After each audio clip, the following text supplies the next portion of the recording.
Joining us now by phone is Russ Ramsland. He's a former Republican congressional candidate in the state of Texas, co-owner of the Allied Security Operations Group. Russ, thanks for being with us. We know that you're busy working with the Citizens Coalition, trying to work through what happened on November 3rd and why, particularly when it comes to the use of the electronic voting machines, the election companies involved, including Dominion, of course, and the software involved. Let's start with what you now have found and what you suspect. Well, good evening, Lou. I appreciate being on. We've been out looking mostly at Michigan. We're getting ready to start turning our sights towards Pennsylvania and Georgia.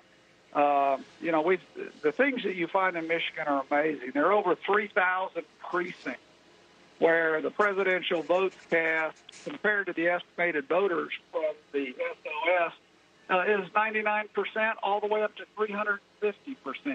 Those kind of numbers don't exist in the real world. So where did all those votes come from? And in looking at that, we've gone back and we've looked at some of these huge vote dumps that were mostly Biden. We call them spikes. We've gone back and traced the spikes. We've seen where they were cast. They're primarily in 4 counties. We've looked at how long it took to cast those votes. And we've looked at the equipment that exists at all those locations by serial number.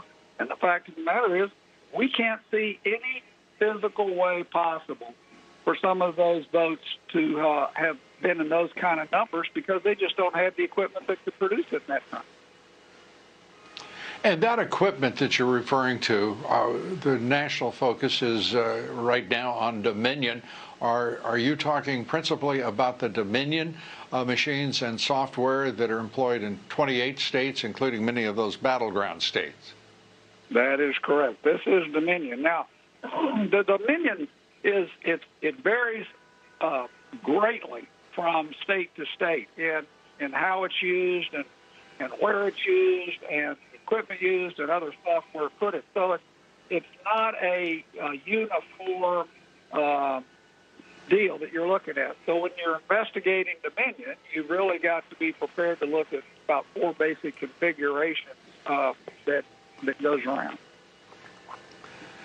And right now, do you believe that you are aware of sufficient evidence to bring forward in court, and that it would have an immediate impact on the court? And would it be persuasive in your judgment?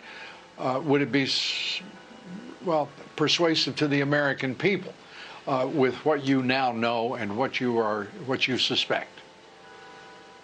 Yeah, I do. It's very hard evidence. This is not some theoretical mathematical model. This is very hard evidence.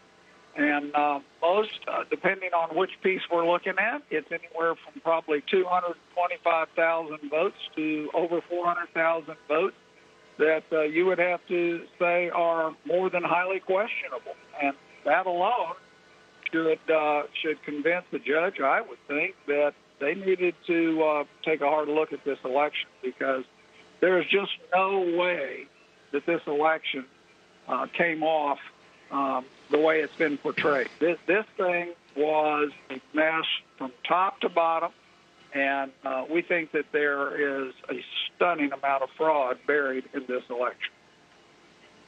And Russ, to put this in some context, Russ Ramsdale was, in point of fact, warning about this very outcome in the days and weeks preceding the election.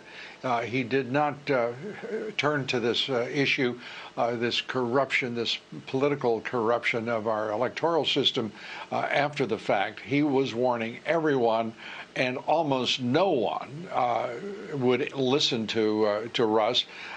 Russ, what are your thoughts now, given your warnings and what you have found? Does it bear out precisely or approximately what you thought would occur with these machines and this software? Oh, yeah. We started trying to get people's attention to this 8-10 months And the response was always, "Oh no, we got this covered. We got it." And we couldn't see that anyone had this covered, and sure enough, no one did. Looks to me like they all got caught very flat-footed, and as you might imagine, Lou, suddenly I'm a really popular guy, but I wasn't popular 2 weeks ago. Well, Russ, I'm sure you're just being modest. I can't imagine you not being popular. You are certainly doing the Lord's work, and we appreciate it, Russ. Thanks for your time and your continued efforts to get this thing straightened out.